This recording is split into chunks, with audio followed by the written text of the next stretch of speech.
Dehqon akalarimiz 3 ta ishi bitta agrotexnikada bo'laveradi. Ko'rib turibsizlar, diska birini 22 sm holatda o'tadi. Sholi ekadigan akalarimizga juda ham effekti zo'r beradi. Nimagaki, sholi ekishda lazerga o'ldiriladi. Yerda tekis holatda qilingandan keyin yo'iga haydo qila olmaysizlar. Demoqchiman, 1 gektar 4 burchak qilib, yarim gektar holatda 4 burchak qilib qo'yiladi. U yerga keyin diska birini sosalaring juda ham effekti zo'r beradi. Demoqchimanki, hozirda ham shu holatda qilinyapti.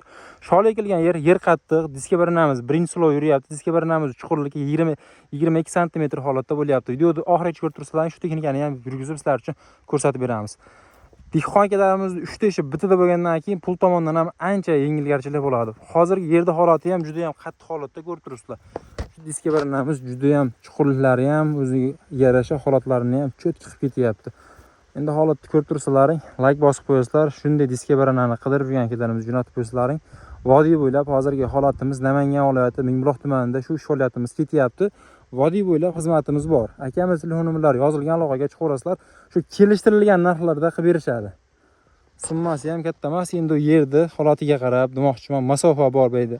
Shuni holatiga qarab kelishtirilgan narxlarda aloqaga chiqaverasizlar. Texnikamizda ishlash jarayonlarini ko'rib turibsizlar. Ikkinchi xotaga yurishyapti. Diska birinamiz ham yaxshi chuqurlikda botishyapti, ko'rib turibsizlar. Mana qiroqlarini ham olib ketishini ko'ryapsizlar.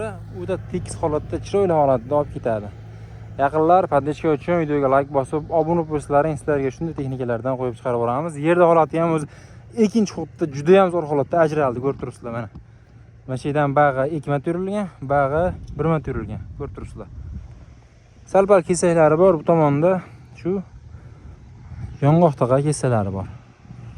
Agar qumli yer bo'ladigan bo'lsa, yer juda ham tekis holatda chiqadi. Qillar o'qpolni ko'rib turibsizlar, atkusini ham shu bir tekisda nollarni olib ketishgan ko'rib turibsizlar. Va shu ikkinchi marta yurib bo'lgan yerimiz.